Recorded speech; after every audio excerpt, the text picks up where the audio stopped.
Bismillahirrahmanirrahim. Assalamualaikum warahmatullahi wabarakatuh. Perkenalkan, nama saya Iftitah Dian Humairah, NIM E 2018-2034 dari kelas Ekonomi Syariah 1.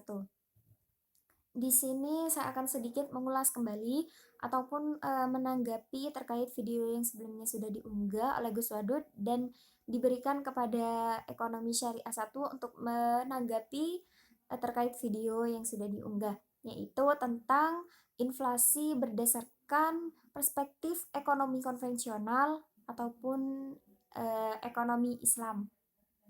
Untuk yang pertama, saya akan menjelaskan tentang pengertian inflasi. Apa sih pengertian inflasi itu?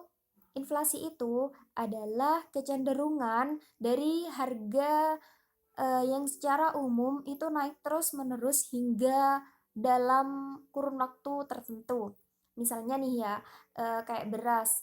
Untuk bulan Mei ini, beras itu harganya 10.000 dan untuk di bulan Juni itu berasnya naik hingga 11.000 dan itu berarti dalam kurun waktu tertentu itu bisa dikatakan 1 bulan hingga 2 bulan ke depan. Dan apa sih macam-macamnya inflasi itu?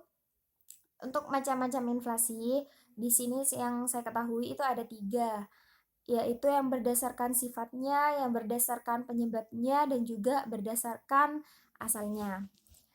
Untuk sebab-sebab inflasi itu bisa kita lihat dari berdasarkan permintaan, berdasarkan penawaran, dan juga berdasarkan ataupun bisa dikatakan dengan inflasi yang campuran.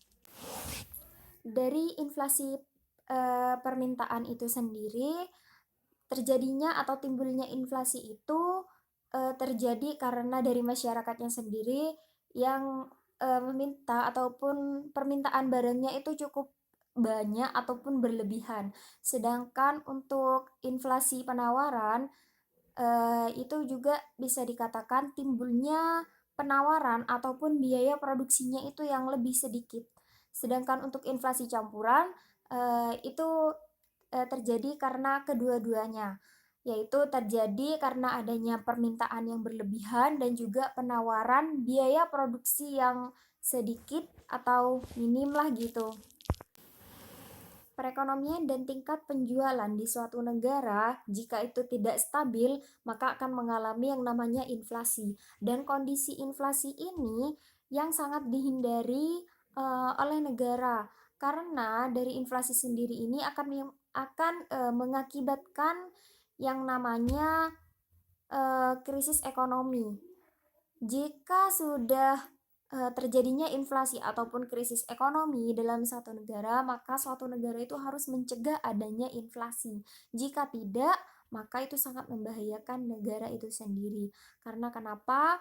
Karena inflasi di sini bukan hanya menyebabkan timbulnya krisis ekonomi saja, melainkan banyak sekali nanti masalah-masalah perekonomian yang terjadi karena inflasi tersebut. Mungkin sekian dari penjelasan saya, kurang lebihnya saya mohon maaf yang sebesar-besarnya. Wallahul muwaffiq ila aqwamit thoriq. Wassalamualaikum warahmatullahi wabarakatuh.